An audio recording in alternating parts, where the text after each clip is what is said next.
And we begin tonight with the thick haze blanketing much of the Midwest, fueled by wildfires burning to the north and degrading air quality all across the country. Cities like Detroit, Washington, D.C., and New York are among the worst cities in the country for air quality. And West Michigan, at times, is not far behind. Good evening, I'm Juliette Dragus. I'm Kirk Montgomery. The haze we've been talking about could have major effects on your health, especially for people with respiratory issues. We have team coverage tonight. Chief Meteorologist George Lessons explains why wildfires burning thousands of miles away are impacting us here. But first, meteorologist Michael Behrens is here with what this means for your health. Yeah, that's right, guys. Air quality has been top of mind for many across the country this week as smoke from wildfires in Canada continues to filter its way to the south. While we've not seen that dark orange haze like many over on the East Coast has seen, smoke has sometimes pushed the air quality levels to unhealthy conditions here in West Michigan. Tonight, we're on your side to find out how these air quality conditions can impact your health. Irritated eyes, nose, and throat, coughing or sneezing. These are all symptoms of poor air quality that we can be experiencing here in West Michigan. Thankfully, we haven't seen air quality as bad as they have on the East Coast. However, those in sensitive groups here in West Michigan are still feeling the effects. Ronald Griftka with U of M Health West told us some of the groups most at risk. If you have chronic lung disease, COPD, asthma, if you're born prematurely or emphysema, you're really susceptible to the bad air because of the fires and the particulate matter that's in the air. Or if you're a child who's born prematurely, they have lung disease too. So make sure that if you're one of the susceptible populations, you take extra measures. Staying inside for these groups is the best way to avoid interacting with the harmful air, and running your air conditioner can help, but not everyone can stay inside.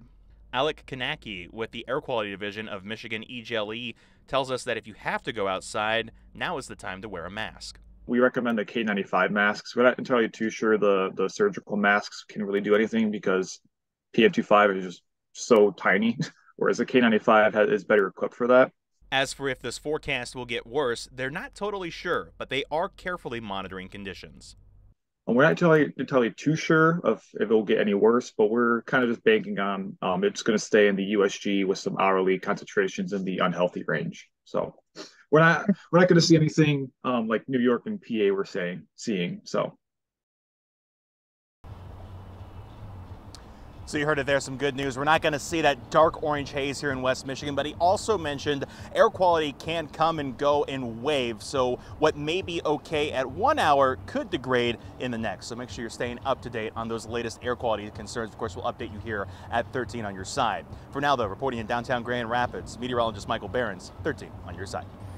And George, again, those wildfires are thousands of miles away. So how is it that they're so far away that they're affecting us? And especially at different times of the day. Yeah, the winds coming down from the northeast is what's bringing them down into Michigan, because Quebec is northeast of us. And as Michael mentioned, the air quality does go up and down from time to time. We had our worst air quality earlier in the day. This is the top graphic that I wanted to show you. That graphic showing where the highest impacts were earlier today. This is at 5 a.m. and then they dropped very quickly. And at the current hour, they're almost negligible. That's the small particles in the air. Same with the larger particles. It peaked right around 5 o'clock this morning, and they've dropped ever since. And as I mentioned, winds coming from the northeast, bringing down the smoke from the wildfires into West Michigan.